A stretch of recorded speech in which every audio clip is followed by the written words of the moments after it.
आणि आता मुलुख महाराष्ट्र सुपरफास्टमध्ये महत्त्वाच्या बातम्या वेगवान स्वरूपात पाहूया।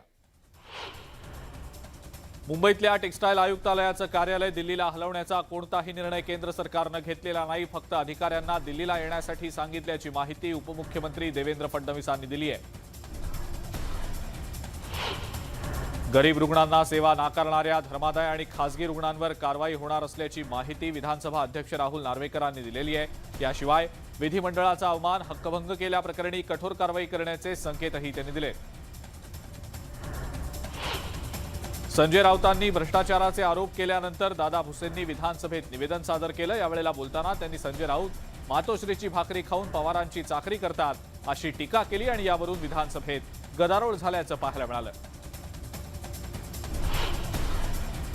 संजय राऊतांच्या वक्तव्याचे विधिमंडळात पडसाद उमटल्यानंतर पुन्हा एकदा राऊतांनी दादा भुसेंना आव्हान दिलंय। जो शिवसैनिक निष्ठेने वागतो त्याबद्दल भुसेंच्या दाढीला आग का लागते असा टोला राऊतांनी भुसेंना लगावलाय। एरवी गदारोळ आणि घोषणाबाजीवरनं तापलेल्या विधानसभेत आज चक्क लग्नाची चर्चा ऐकायला मिळाली।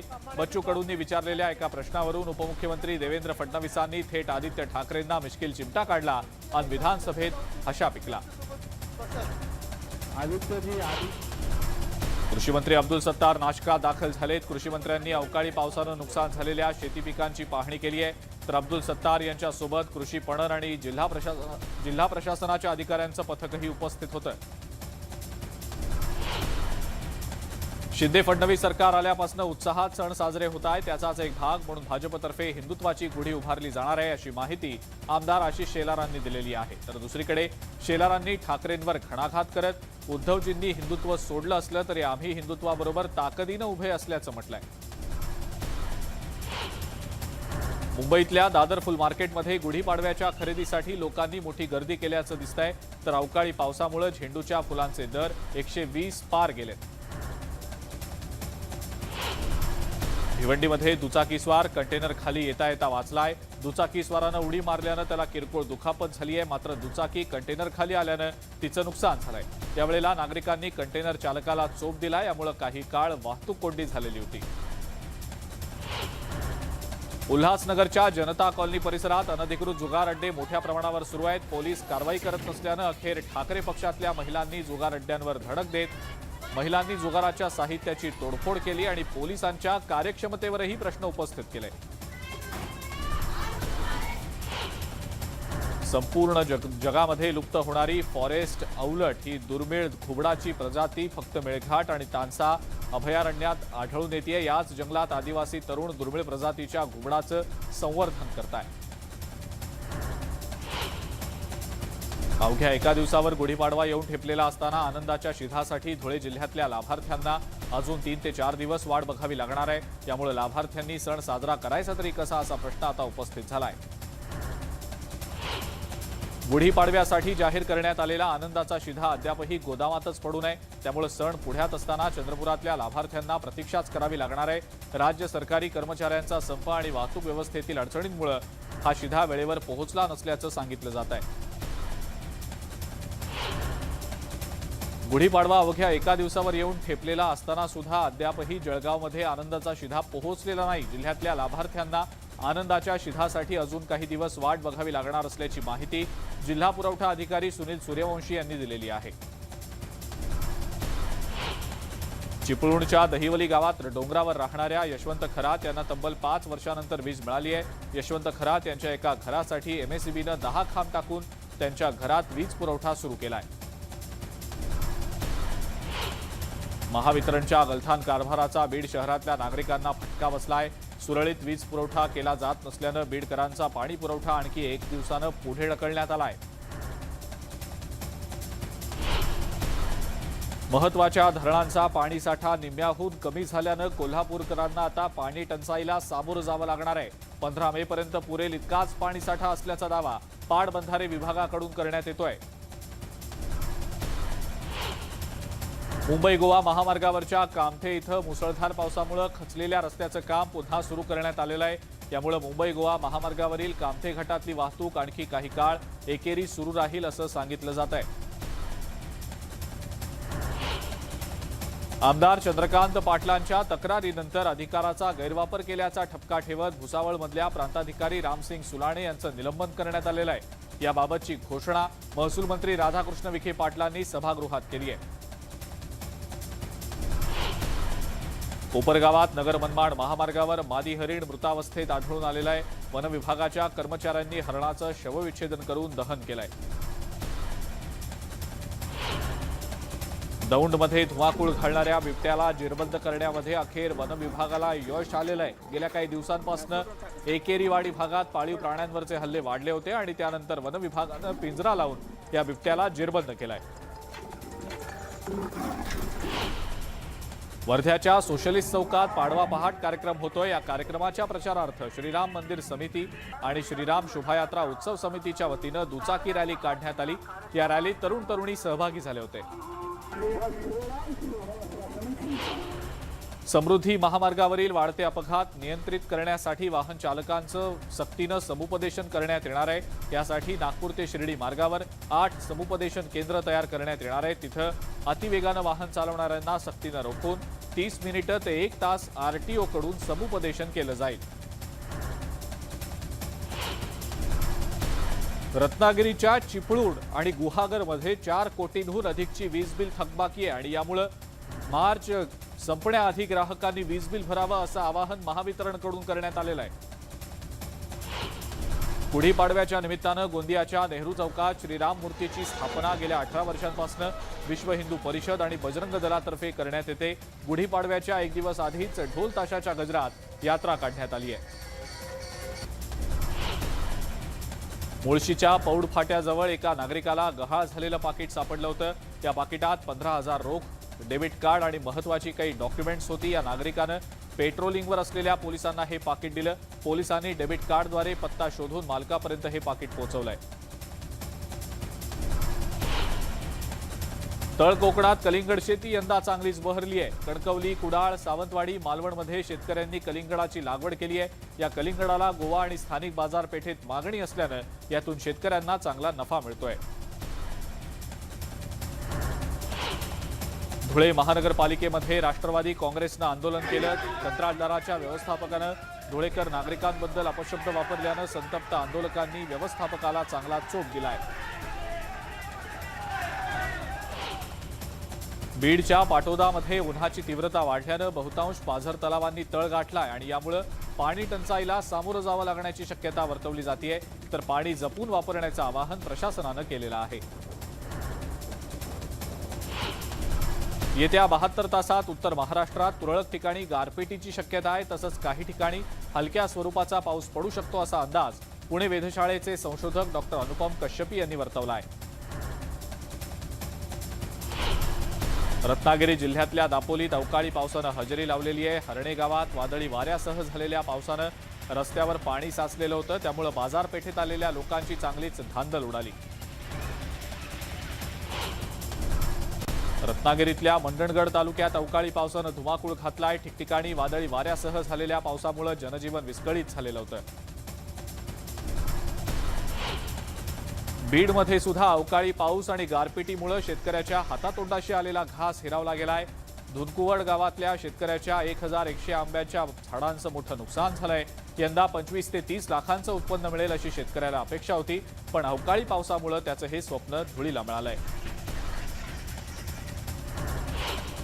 नांदेडमध्ये गारपिटीमुळे शेतीचं नुकसान झालंय। पुन्हा पावसाच्या भीतीनं शेतकऱ्यांनी टरबूज आणि खरबूज कवडीमोल दरानं विकलेले आहे। त्यामुळे टरबूज 3 रुपये किलो तर खरबूज 10 रुपये किलोनं व्यापारी खरेदी करतायत। राहुरीमध्ये सरकारी कर्मचाऱ्यांच्या संपाच्या विरोधात नागरिक आक्रमक झाले। सरकारी कर्मचाऱ्यांना सुरू असलेली जी पेन्शन आहे ती बंद करावी आणि जुनी पेन्शन योजना लागू करू नये अशी मागणी करत राहुरीत नागरिकांनी मोर्चा काढलाय। जामनेर तालुक्यातल्या नांद्रा हवेली गावात पिण्याच्या पाण्यासाठी नागरिकांना वणवण करावी लागतेय। वारंवार याबाबत ग्रामपंचायतीकडे ग्रामस्थांनी मागणी करून सुद्धा दुर्लक्ष होत असल्याचा आरोप ग्रामस्थ करतायत। पालघरमधल्या देसाई ते बेलवड या रस्त्याची प्रचंड दुरावस्था झालेली आहे। शासन याकडे लक्ष देत नसल्यानं परिसरातल्या हजारो ग्रामस्थांनी वाडा तहसील कार्यालयावर लॉंग मार्च काढत धरणे आंदोलन केलं। 2019 मध्ये झालेल्या अतिवृष्टीमुळे अमळनेर तालुक्यात शेतकऱ्यांचं मोठं नुकसान झालं होतं. मात्र 4 वर्ष होऊन सुद्धा नियमाप्रमाणे नुकसान भरपाई मिळालेली नाही. त्यामुळे अमळनेरमध्ये शेतकऱ्यांनी तहसील कार्यालयासमोर काळी गुढी उभारत शासनाचा निषेध केलाय.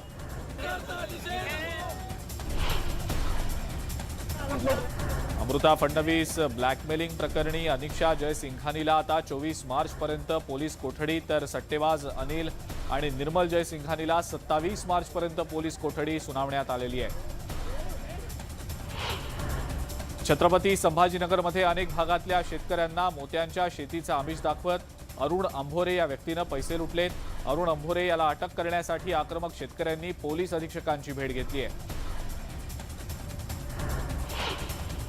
केंद्रीय मंत्री नितीन गडकरींना पुन्हा एकदा धमकीचा फोन आलेला आहे. नागपूरच्या ऑरेंज सिटी हॉस्पिटल जवळच्या गडकरींच्या जनसंपर्क कार्यालयात धमकीचे 3 फोन आले.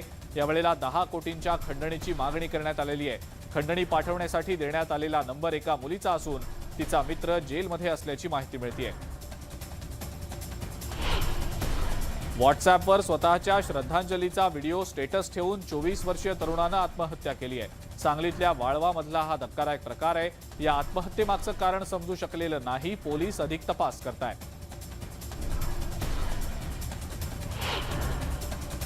काही दिवसांपासून अंबड पोलीस ठाण्याअंतर्गत गुन्हेगारीत वाढ होऊ लागलेली आहे. पुण्यातील कोयता गँगप्रमाणे नाशकातही कोयता घेऊन गुंड फिरू लागलेत. हातात कोयता घेऊन एका तरुणानं जीवे मारण्याची धमकी दिल्याचा व्हिडिओ समोर आलेला आहे आणि यामुळे अंबड परिसरात दहशत पसरली आहे. नाशिकमधल्या ध्रुवनगर परिसरात आईला बेशुद्ध करून 3 महिन्यांच्या चिमुकलीची गळा चिरून हत्या करण्यात आलेली आहे.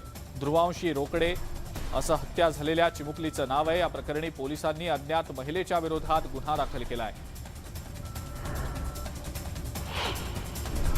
गुजरातच्या सुरतमधल्या पॉवर स्टेशनमध्ये 30 वर्ष जुनं कूलिंग टॉवर काही सेकंदात पाडलं गेलेलं आहे. स्फोटकांच्या मदतीनं टॉवर पाडताना पाहण्यासाठी लोकांनी मोठी गर्दी केली होती.